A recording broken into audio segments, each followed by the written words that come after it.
creio que já estamos no tempo regulamentar de espera. Eu peço que aqueles que ainda não escreveram o nome da empresa, que o façam no chat, porque estamos tentando, inclusive, fazer uma comparação entre aquelas empresas que participaram das três, ou de uma em especial, deste seminário que vimos fazendo 30 por 30, apenas para poder organizar as próximas etapas do nosso trabalho. Eu, mais uma vez, agradeço ao Dr. Gilberto e peço que vão enviando os seus nomes e, enquanto isso, o Dr. Gilberto vai fazendo a sua exposição. Obrigado mais uma vez e boa tarde. Boa tarde a todos, é sempre muito prazeroso colaborar com a TI Rio e estar em contato com os senhores.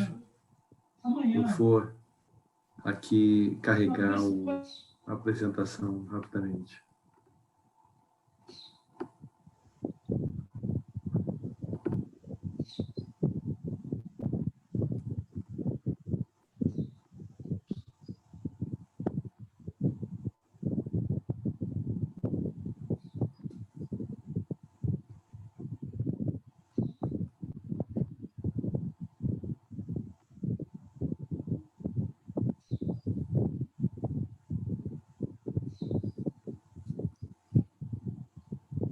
Algum problema, doutor Gilberto? Eu acho que eu estava... Conseguem ver? Está parado no slide. É parado no slide, né?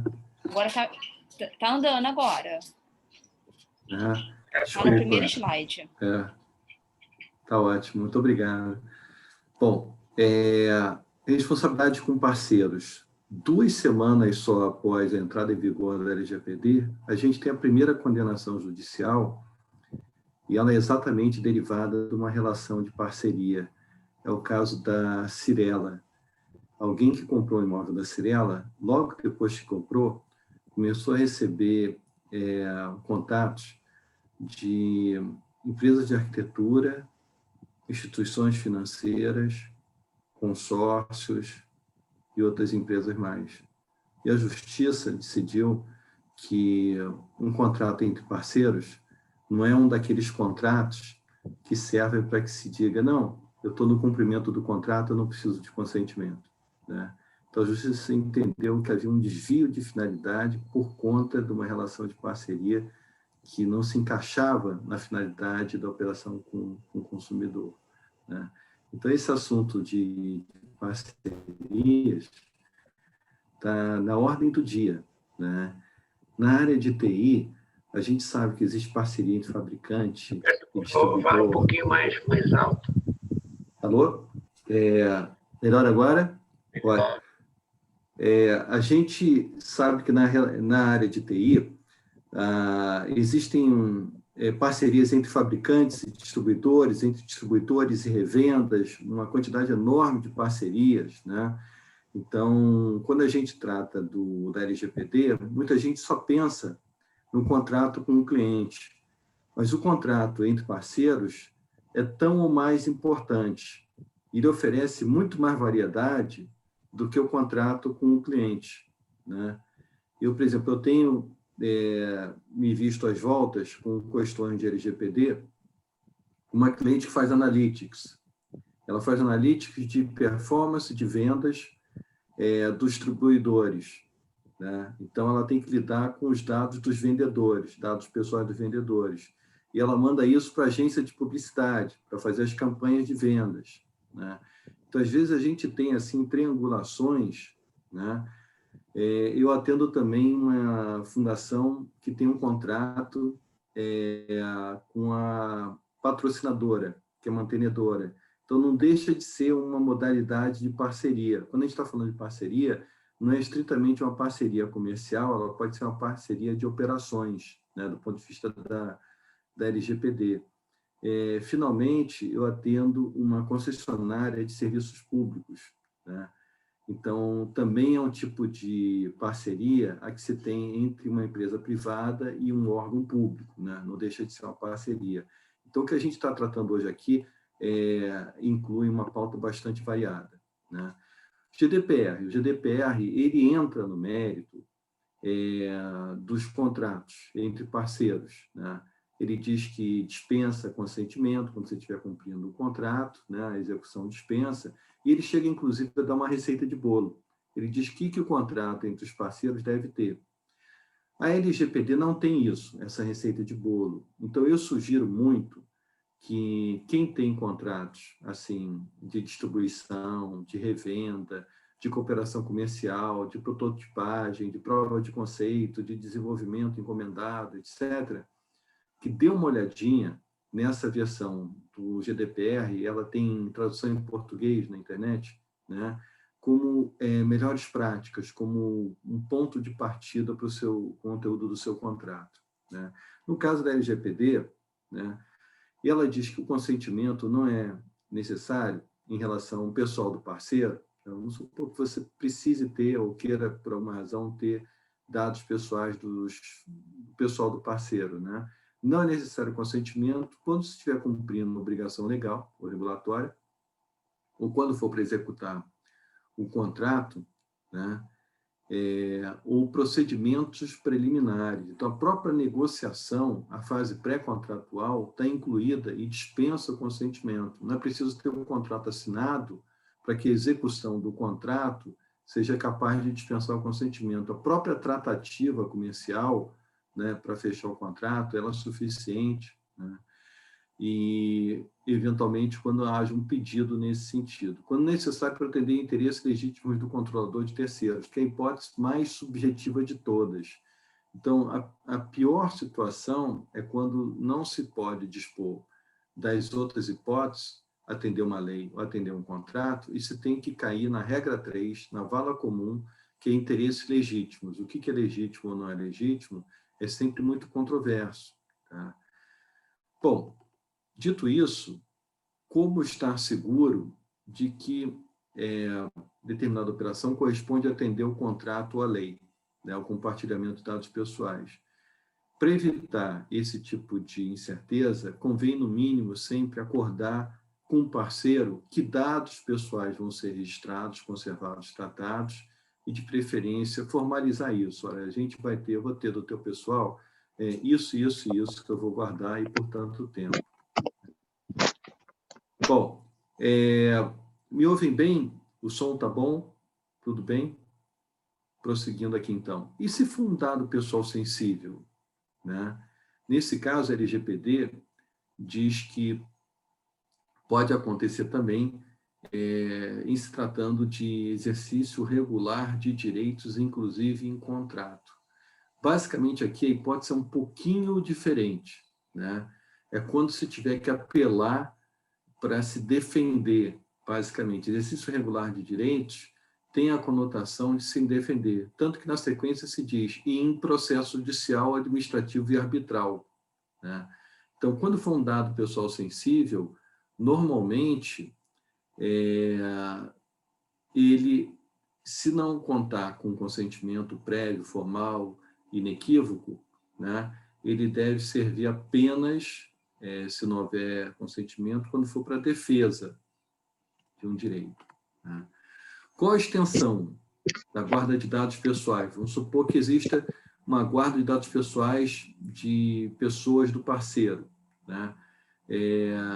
Essa extensão tem que ser revelada? Isso que a gente mencionou, de acordar quais vão ser os dados e formalizar?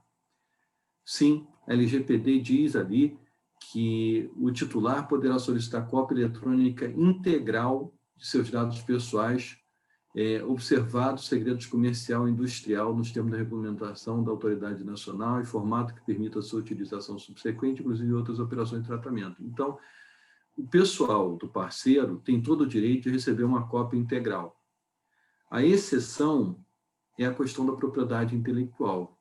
E aí a pergunta que se coloca é, se eu tenho um algoritmo que está tratando uma aplicação massiva de dados de vendedores ou dados, enfim, né, do parceiro, ou o meu código-fonte, ou o meu banco de dados podem ser proprietários, eles se enquadram com o segredo comercial e industrial. Então, a regra geral é que o pessoal do parceiro tem todo o direito de receber cópia integral, e a exceção, na verdade, depende dessa regulamentação aqui, mencionada na LGPD. A autoridade nacional é que vai dizer se algoritmo, código-fonte, banco de dados, proprietários podem ou não ser uma exceção à regra geral. Bom, quais dados pessoais manter referentemente ao parceiro? Segundo o princípio da necessidade, que é um dos princípios básicos da LGPD, ao lado do princípio da finalidade, o princípio da adequação e outros mais, né, se deve guardar estritamente o necessário. Exemplo, né, eu preciso ter os dados de qualificação do representante legal que está assinando o contrato pelo meu parceiro, né? Convém, é salutar, né? Eu tenho uma justificativa válida para isso, né? Pode ser que aquela pessoa que está assinando não seja, não tenha poderes pelo contrato social do parceiro, não tenha poderes para uma procuração, seja uma pessoa totalmente ali aleatória. Então, eu tenho uma justificativa válida para pedir a qualificação do representante legal. E também é tradicional que as testemunhas que assinam o contrato, né, sejam identificadas, muitas vezes com o CPF, também uma outra hipótese razoável, né? Alguns contratos têm uma cláusula indicando como vai ser a interlocução, quem vão ser as pessoas de contato, de comunicação. Então, ali também, né, dados de contato, são dados muitas vezes pessoais, também é uma hipótese razoável, né?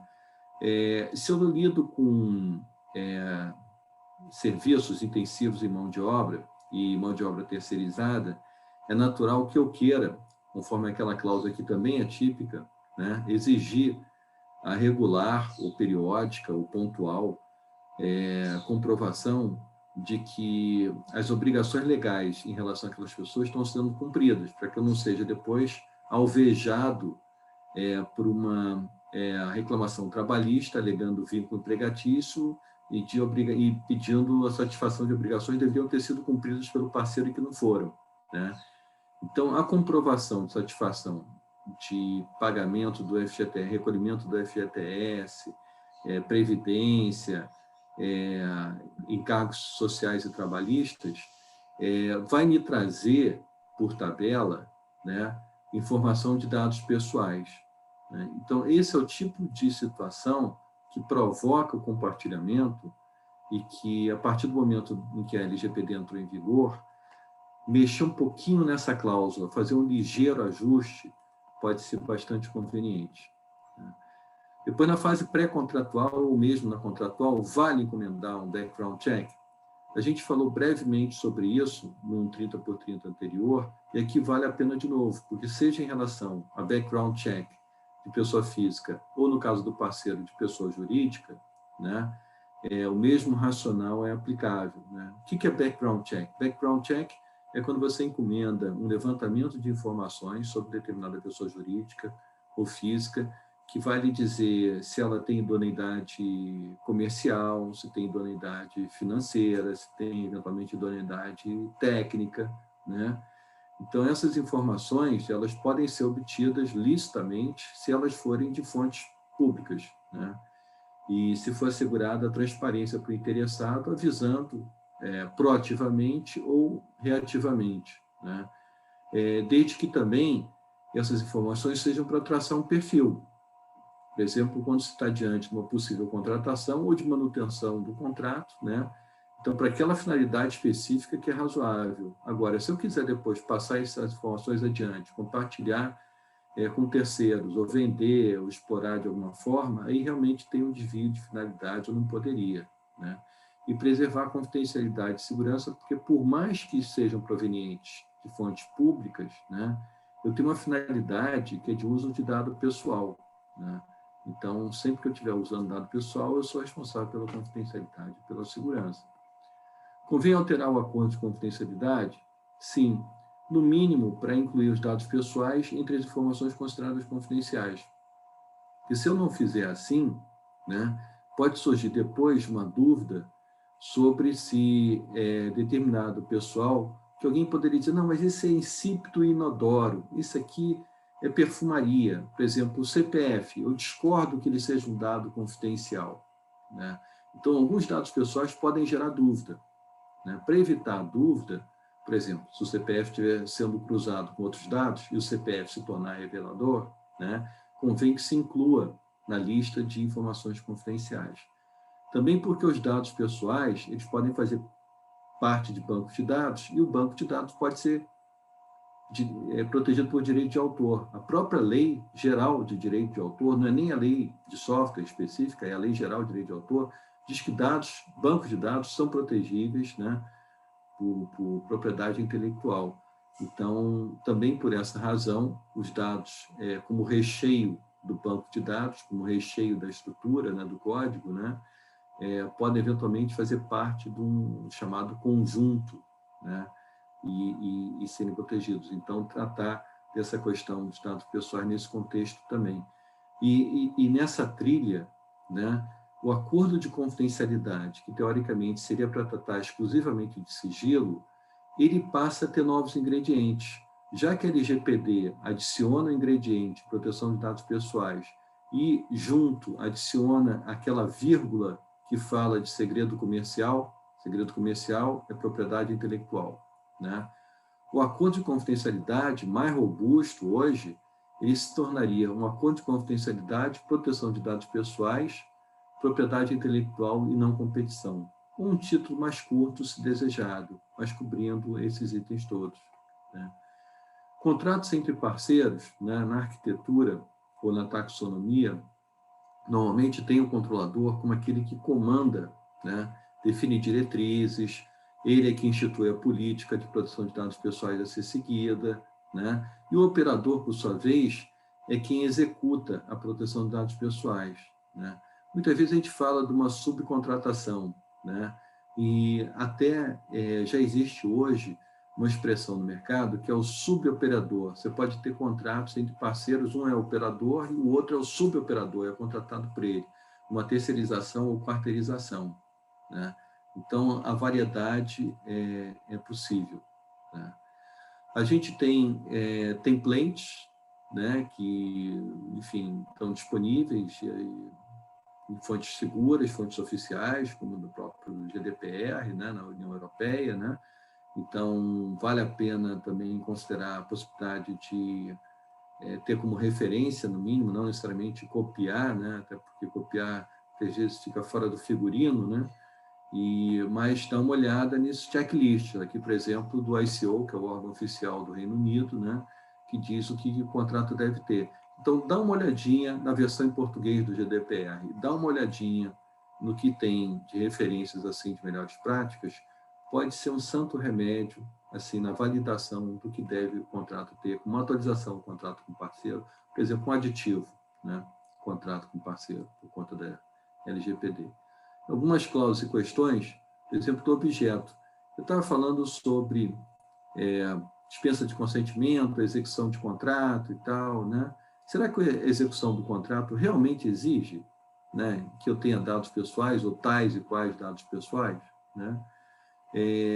Será que, se os dados pessoais são necessários, a atividade fim, né, a atividade do contrato dispensa, né, o consentimento?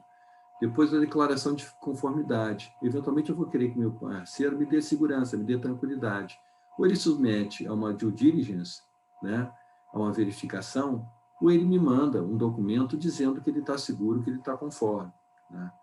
Também obrigação de esforço ou de resultado. A obrigação dele é de melhores esforços, é de meios ou é de resultados, né, com relação à LGPD. Ele está dizendo, olha, eu vou tentar fazer o melhor possível para me adequar à LGPD, ou ele está dizendo, eu garanto e vou ser responsável se houver alguma violação, alguma ação judicial, alguma coisa. A cláusula de limite de indenização também é importante aqui sempre, né, para definir um teto máximo. A responsabilidade por seguros também é uma cobertura adicional ao teto máximo contratual. Qual o prazo de guarda dos dados, né, e a facilidade de acesso. Se você quer ter a prerrogativa de futuramente, no caso de alguma suspeita fundada, olhar o ambiente do parceiro, né, é bom reservar essa possibilidade, para não ficar dependente de ajuízo, para o juiz, então, autorizar. Bom, enfoques específicos. Em contratos de TI, né, se a gente tiver um contrato de desenvolvimento, a gente vai precisar ter, eventualmente, os dados dos autores, para saber quem cedeu os direitos à pessoa jurídica, né? Então, eu preciso qualificar quais foram os autores pessoas físicas, né? E licenciamento, dados dos usuários, eventualmente eu tenho perfil de usuários que, para identificar o usuário não só pelo login, por senha, mas também a pessoa a quem corresponde aquele login, né? Como desenvolvedor, como no caso de licenciatário. A licença pode ser de uso, ela pode ser também licença de direito de comercialização, né? Você pode ter uma revenda, um distribuidor, não só como cessão, mas também como licença. Suporte, né? Os dados dos autores de chamados, a gente vem depois com outsourcing, consultoria, dados do pessoal designado, cláusulas de não competição, indicando os funcionários-chave, enfim, uma série de questões que podem gerar compartilhamento de dados pessoais no âmbito de contratos entre parceiros. E se eu tiver um parceiro muito grande, com muito poder de barganha, uma multinacional, e ela vai dizer que ela não mexe no contrato dela de jeito nenhum, porque senão ela tem que abrir para mexer em outros países também, e para muitos parceiros, etc. Como é que fica, né, se eu não tiver barganha suficiente para pedir uma alteração, né? Eu acho que, nesses casos, uma carta, como se fosse uma carta de convivência, eu costumo apelidar assim, né? Devolver o contrato do parceiro assinado, né, no padrão dele, mas registrando, dependendo da situação, né? Aí tem que ver uma granularidade para ficar diplomático, para ficar de bom tamanho, né? Registrar, olha, o meu entendimento é de que vai ser assim, vai ser administrado assim, assim, assim. Ou eu também tenho a minha política, estou dando a conhecer a minha política também, né? Então, tem formas de conviver, formas muito variadas, né, de estabelecer o melhor equilíbrio, caso a caso. E também seguros, né, que hoje em dia a gente tem uma oferta de seguros e é sempre salutar, especialmente quando você estiver lidando com um parceiro grande ou com, né, com uma operação de porte, né?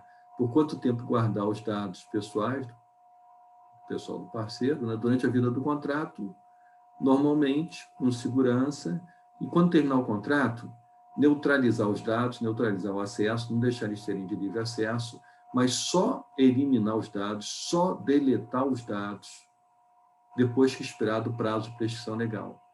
Vai lá que um subcontratado, um terceirizado, entre com a tal reclamação trabalhista, pedindo um empregatício, etc, etc, etc. Se você eliminou os dados pessoais, você vai ter uma dificuldade para se defender, né? Então, eliminar realmente só depois do prazo de prescrição legal, né? Lembrar aqui que o encarregado, o DPO, ele é um embaixador, inclusive no contrato entre parceiros, né? Então ele pode ter uma função relevante, né? E, por último, acho que esse é o último slide, para a gente poder ter aqui os 30 minutos, basicamente, para perguntas, articular o contrato com o parceiro com outros documentos, procedimentos? Eu diria que sim. Por exemplo, plano de vendas, né? Tem metas de vendas são metas individuais, identificam os vendedores, política de distribuição também, código de ética, classificação de sigilo, segurança da informação, compliance, intelectual, continuidade de operações. Então, são esses pontos que eu tinha preparado para hoje, né? E esperando que possam inspirar perguntas na sequência. E eu, desde logo, agradeço muito a atenção. Estou encerrando aqui a apresentação do slide.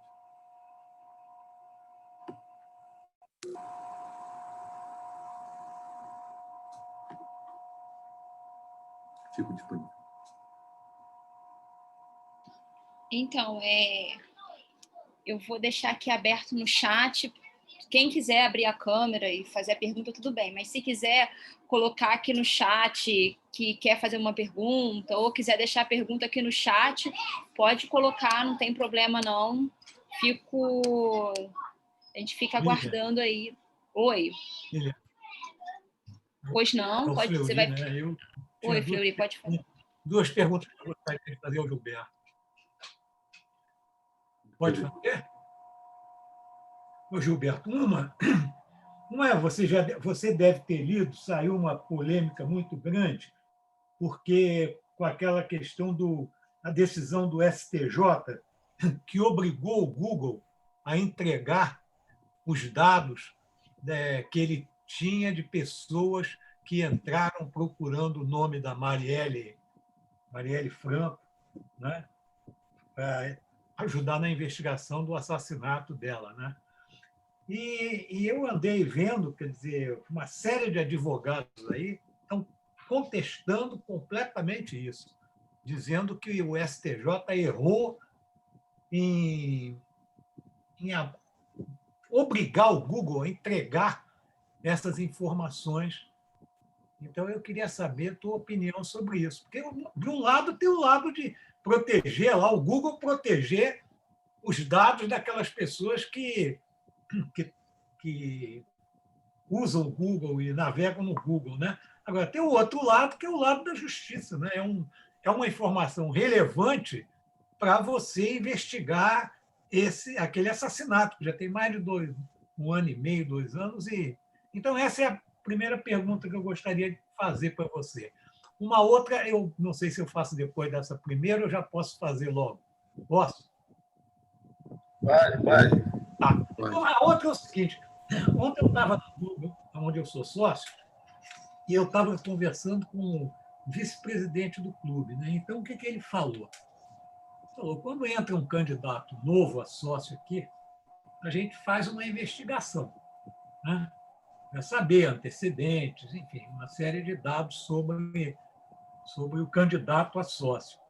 Se ele é aceito, não tem problema, né? Os caras, você foi aceito, agora, se ele não é aceito, né, por alguma circunstância, né, eles avisam ao candidato, olha, você não vai ser aceito. O que esse candidato pode fazer?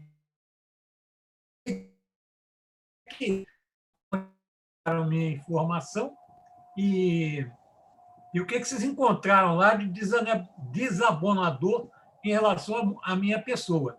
Enquanto não existia a lei, a LGPD, sei lá, a empresa, o clube podia ou não fornecer informação. Mas agora, né, o pessoal me perguntou isso, essa dúvida, né?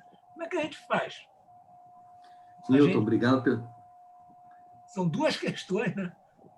São 2 questões. Obrigado por ambas. E eu vou tentar trazer para o contexto aqui dos parceiros, contrato entre parceiros, e elas são perguntas muito úteis nesse sentido também. A primeira delas é em relação ao né?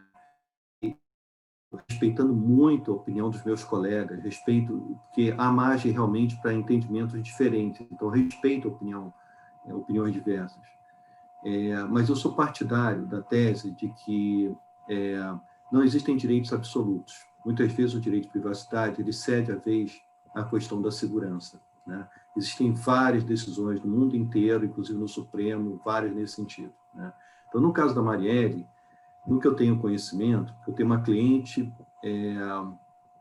que eventualmente poderia estar envolvida no cumprimento dessa situação, e eu acho que houve, até onde eu conheço, respeito ao princípio da proporcionalidade. O princípio da proporcionalidade diz que cada caso é um caso, algumas vezes a privacidade ganha, outras vezes ela perde, né?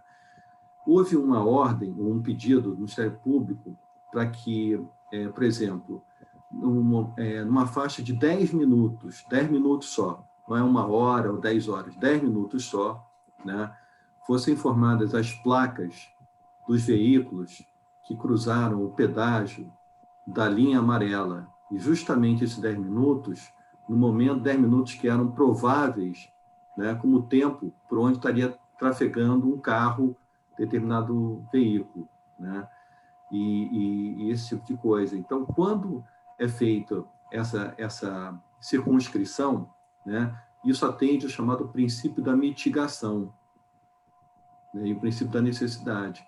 Então, como houve esse comedimento, eu acho que houve um senso de proporcionalidade. E como, do outro lado, havia uma preocupação de não deixar impune, a privacidade foi sacrificada o mínimo possível, que é isso que a jurisprudência e a doutrina diz.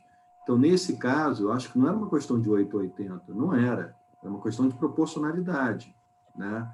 Como conjugar segurança e privacidade da melhor forma. Então, é assim que é o meu entendimento, e no caso de um contrato entre parceiros, é a mesma questão, né? Quando houver uma divergência entre os parceiros, o que tem que ser visto é a circunstância concreta do caso e como estabelecer um equilíbrio que seja razoável. Ninguém tem, qualquer dos parceiros, um direito absoluto, seja a privacidade ou seja a violação da privacidade, né? Depois, a questão do clube, né? E também trazendo aqui para o ambiente dos parceiros, né? A discussão entre os parceiros. Vamos dizer que um parceiro tenha sido preterido, como um candidato à admissão como sócio de um clube foi, né? Um parceiro comercial seja preterido. Eu entendo que ele tem o direito, sim, de saber que dados pessoais foram compartilhados, né? Que dados pessoais foram levados em conta. Ele não tem direito, a meu ver, de conhecer os critérios que motivaram a decisão final. Contestar a decisão, não. Saber o que instruiu a tomada de decisão, sim, né? À medida que sejam dados pessoais. A única exceção que a LGPD tem com relação a contestar mérito de decisão é no caso de decisão automatizada. Quando você faz profiling, se traça um perfil bastante assim, né, revelador de alguém, e aquilo está sujeito a um algoritmo. Então, a decisão, no caso de algoritmo, né, a decisão automatizada, ela pode ser revertida. O titular do dado tem direito de pedir a reversão da decisão. Mas, no caso do clube, é uma situação pontual. No caso de parceiros, normalmente também não são decisões automatizadas, seriam decisões pontuais. Então, direito de saber quais foram os dados pessoais compartilhados e usados, sim, mas mérito da decisão, não. É assim que eu entendo. Bem respondida. Obrigado. Já aconteceu um caso lá, que foi o seguinte: o Cadastro é um clube que tem assim, associados que tem, a maior parte, um bom nível de renda. E aí entrou um hacker lá e roubou os dados. Roubou os dados e aí vendeu esses dados. Comercializou os dados para um consumidor. E o clube agora está processando ele, porque tem sócio que está reclamando com o clube, dizendo que o clube não deu a devida proteção à sua base de dados e tornou-o vulnerável. O que o clube está fazendo? O clube entrou com um processo já baseado aí na LGPD, dizendo que essa empresa prejudicou, na verdade, o clube a partir do momento que invadiu o dado dos sócios, né? Então, eu não sei, na verdade, no final, quem vai ser culpado nisso aí, né? Eles estão processando a empresa que comprou os dados. Tá? Então, essa também é uma observação.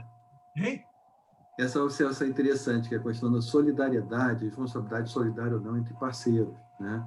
E a lei prevê o operador, ele é solidariamente responsável com o controlador quando ele não segue as instruções do controlador, desde que sejam lícitas, né? Fossem lícitas, né? E basicamente essa hipótese, né? Então, existe uma solidariedade, que é a que está prevista na própria LGPD, e existe uma outra solidariedade que está prevista no Código do Consumidor. A LGPD diz que o Código do Consumidor é subsidiariamente aplicável, supletivamente aplicável. Então, existe uma faixa, e existe também a figura da responsabilidade civil geral, né? Então, a relação entre parceiros gera essa solidariedade, gera essa responsabilidade conjunta, né? Como poderia haver responsabilidade civil no caso do clube também, né, na hipótese, né? Quer dizer, o clube pode ser processado por um só. Eu queria separar aqui um pouquinho os outros. Oi.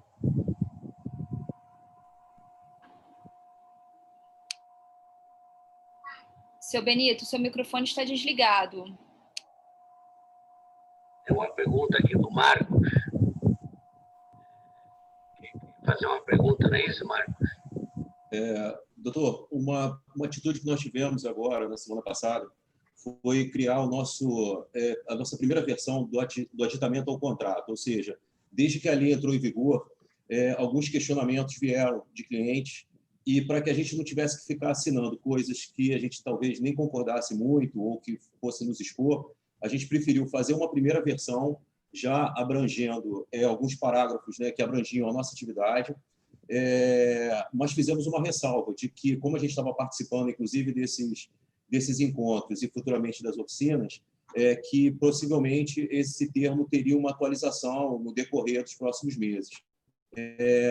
Você acha que foi razoável isso? Porque assim, foi muito bem aceito pelos clientes, eles gostaram, particularmente a gente abrangeu a nossa atividade, a nossa responsabilidade sobre as informações. Como nós somos data center, nós também estabelecemos prazo para a eliminação dos dados, formas de solicitação de atualização, ou seja, pegamos um pouco desses tópicos, né, que abrangem a nossa responsabilidade, colocamos no termo e apresentamos aos clientes. Inclusive, foi exatamente esse monte de folha que estava aqui na minha mão aqui agora, foram todas impressas, enviadas, mas no e-mail a gente fez a ressalva de que possivelmente haverá uma atualização. Mas isso, assim, foi muito bem recebido pelos clientes, inclusive todos ficaram muito satisfeitos e tranquilos também, e parou esse negócio de começar a mandar questionário para a gente. Porque a nossa preocupação era começar a cair no nosso colo coisas que, de repente, nem exatamente eram, né, entendeu, nossa responsabilidade, a gente tem que fazer ressalva e tal. Então, apresentar um primeiro modelo deu um resultado muito bom. Assim, em questão de uma semana, a gente conseguiu respostas muito boas e fizemos a devida ressalva, ou seja, pode acontecer de ter uma atualização. Acho que foi razoável, né? Marcos, eu acho que é de muito bom tom e conta muito ponto como boa-fé isso que você fez, porque é um processo contínuo, né? E você ser transparente de que você apresentou um padrão e que você, daqui a algum tempo, vai apresentar possivelmente uma atualização, um complemento, eu acho que isso é de uma honestidade, eu acho que realmente cativa o cliente e tem a ver com a própria situação geral. Todo mundo sabe que a autoridade vai ser criada, vai vir com regulamentos, então é muito razoável, né, dizer que vai ter um segundo tempo, um segundo documento. Realmente, na oficina, a gente vai trabalhar critérios para as cartas de convivência, como ajustar determinadas coisas, determinados detalhes, né? Mas eu acho que a tua atitude, sim, é exatamente o que se precisa ter. Entrou em vigor a lei, vamos segurar, criar um canal de comunicação, inspirar a confiança, em vez de ficar num vácuo de comunicação que convida para que entrem determinados questionários e pressões assim que não são de diálogo, né? Enfim, parabéns. Foi exatamente o que aconteceu, foi muito bem aceito e pararam esses questionários que eram tão abrangentes que não extrapolavam até a nossa atividade. Então, a ideia foi essa e deu um resultado muito bom. Eu acho que essa foi um bom passo. Agradeço aí a atenção. Bem, Gilberto, tem uma questão levantada sobre as questões dos contratos entre parceiros. Você confunde um pouco a figura do controlador e o operador. Um pode ser controlador e outro operador, ambos podem ter a função de controladores, um pode ser um operador e o outro subcontratar o operador. Como é que você vê essa situação dentro das parcerias? Benito, ótima pergunta essa. Isso acontece muito. A própria GDPR fala explicitamente que podem existir co-controladores, né? Ou podem existir co-operadores. Então, no caso de TI, principalmente, você vai ter situações em que você vai ter co-controladores, então a responsabilidade vai ser conjunta. Quem tem direito de definir a política? Ambos têm direito, né? Ou então, como é que vai ser articulada a execução, né, do contrato, do ponto de vista de dados pessoais? Ambos são responsáveis, ambos têm que tratar. Numa situação, por exemplo, de distribuição entre distribuidor e revenda, né, eu acho que isso pode acontecer muito, né? Aí, eventualmente, você não vai ter uma suboperação de serviço, você vai ter uma relação comercial. É como se ambos fossem fornecedores de serviços para o fabricante, né? Vão estar em pé de igualdade, independente de estarem assim na cadeia, no ecossistema, estarem assim sequenciais, né? Então é preciso estar muito atento, porque não existe necessariamente uma hierarquia entre os parceiros. Eles podem estar ambos no polo de controladores ou ambos no polo de operadores de dados. É sempre uma questão de limite de responsabilidade. Um parceiro que contribui apenas com um produto, assim que tem a prestação de serviço no fornecimento do produto. Quem será responsável à luz da LGPD? Pô, também é uma pergunta super oportuna. Eu tive a situação, por acaso, na sexta, no final do dia, uma consulta que era assim, alguém que tinha um software, que o software era instalado pelo próprio cliente, né? E o fornecedor do software, ele não tinha a menor ideia se algum dado pessoal ia rechear o uso do software lá no cliente, que tipo de dado pessoal seria, né? E ele perguntava, eu tenho obrigação, do ponto de vista da LGPD? E a minha resposta, não, você não está fornecendo serviço, você está fornecendo produto. Quando você fornece produto, você não está compartilhando dado pessoal, você não está tratando dado pessoal. Aí ele diz o seguinte, olha, tem uma única exceção. Eventualmente, se o cliente quiser, eu vou guardar a base de dados, eu vou guardar o software, né, em mídia eletrônica. Eu falei, bom, nesse caso, você está saindo de produto para serviço, é um serviço pontual, mas aí você vai ter responsabilidade. Então, quem licencia software de prateleira, por exemplo, simplesmente, né, eu entendo que não vai ter responsabilidade, exceto se guardar os dados de representante legal do cliente que comprou, coisas assim. É uma área complexa também, e qual é o grau de responsabilidade solidária que uma revenda tem com o fabricante, uma revenda com o fabricante daquele produto que ele está comercializando?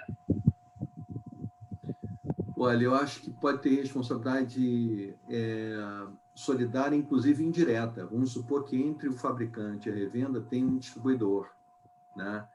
Mas tudo está em sequência. É o ecossistema que determina a responsabilidade, né?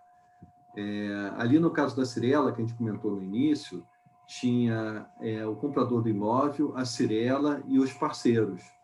E o juiz enxergou o ecossistema como um todo, né? Então, acho que uma revenda pode ser responsável perante o fabricante, independente da atuação do distribuidor. O fabricante pode ir em cima direto da revenda, né? Uma revenda pode ir em cima do fabricante ou do desenvolvedor, dizendo, você não estabeleceu a privacidade nativa. A lei exigia privacidade by design ou by default. O produto já veio assim, né? Então, pode haver responsabilidade, ainda que indireta. Nesse caso que você colocou, tem uma questão aqui sobre a questão dessas triangulações que estão acontecendo de alguma maneira, como você colocou. Dá para separar essa relação? Pode ser separado num acordo, deixando claramente quem é que é responsável do quê? Benito, pode e deve ser separado. Não dá para separar totalmente, como eu estava dizendo agora há pouco, pode haver uma responsabilidade assim indireta, mas cada um tem o seu quinhão de responsabilidade, cada um tem o seu papel, né? A lei diz que a responsabilidade é pelo quinhão de cada um. Se alguém responder pela do outro, tem direito de regresso depois, tem direito de recompor a sua situação.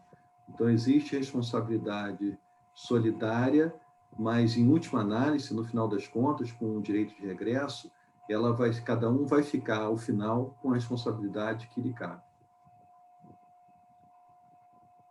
Se trata do mesmo grupo econômico, como é que fica a responsabilidade solidária dentro disso? Ambos são penalizados ou é considerado um grupo econômico? Boa pergunta. A própria LGPD, ela fala, por exemplo, quando ela trata da penalidade, ela diz que a penalidade, aqueles 2%, né, podem se referir ao faturamento da empresa ou do grupo, né? Então, ela sinaliza que pode haver responsabilidade corporativa geral, né? Vamos supor que um grupo, na holding, na principal empresa, ela defina as diretrizes. Ou vamos supor que também pode acontecer que o DPO, o encarregado, é o mesmo para todas as empresas do grupo, né? Então, a responsabilidade, ela pode muito bem ser extensiva ao grupo como um todo. E aí, qual é o conceito de grupo? A gente está falando do conceito vertical ou do conceito horizontal? Porque o grupo, para mim, pode ser empresas coligadas, empresas irmãs. Não precisa necessariamente ser uma empresa controladora e controlada, né? Então, é importante ter em conta que grupo não é só na vertical, grupo é também na horizontal. Tema bastante complexo e que tem muitas empresas que têm esse tipo de dificuldade, que são as parcerias internacionais. O que se aplica? A LGPD, a GDPR, uma lei do país de origem, ou tudo. Como é que fica isto, que é um negócio muito complexo? Concorda? O que se aplica? Benito, concordo 100%, não podia concordar mais, é uma tremenda dor de cabeça. A gente sabe que hoje em dia é difícil você não ter um parceiro internacional, por exemplo, parceiro de nuvem no exterior, seja nuvem Amazon, Microsoft, Oracle, seja o que for. E esses contratos desses parceiros internacionais, normalmente eles dizem, olha, vai ser a lei do estado de Washington, ou da cidade de Seattle, ou enfim, né? E então eu acho que uma das questões que vão surgir é o que significa você estar diante de uma obrigação contratual, está estampada, está escrita direitinho no contrato qual é a obrigação, e o que significa você estar numa obrigação legal. Ela não estava escrita no contrato, ela é imposta pela lei, né? Então, algumas cláusulas, e é importante estar atento a isso, elas vêm escritas dizendo que as obrigações contratuais vão ser regidas, né? O contrato vai ser regido pela lei estrangeira, né? Eu estou com um caso nesse momento, fora do Brasil, né? As partes, né?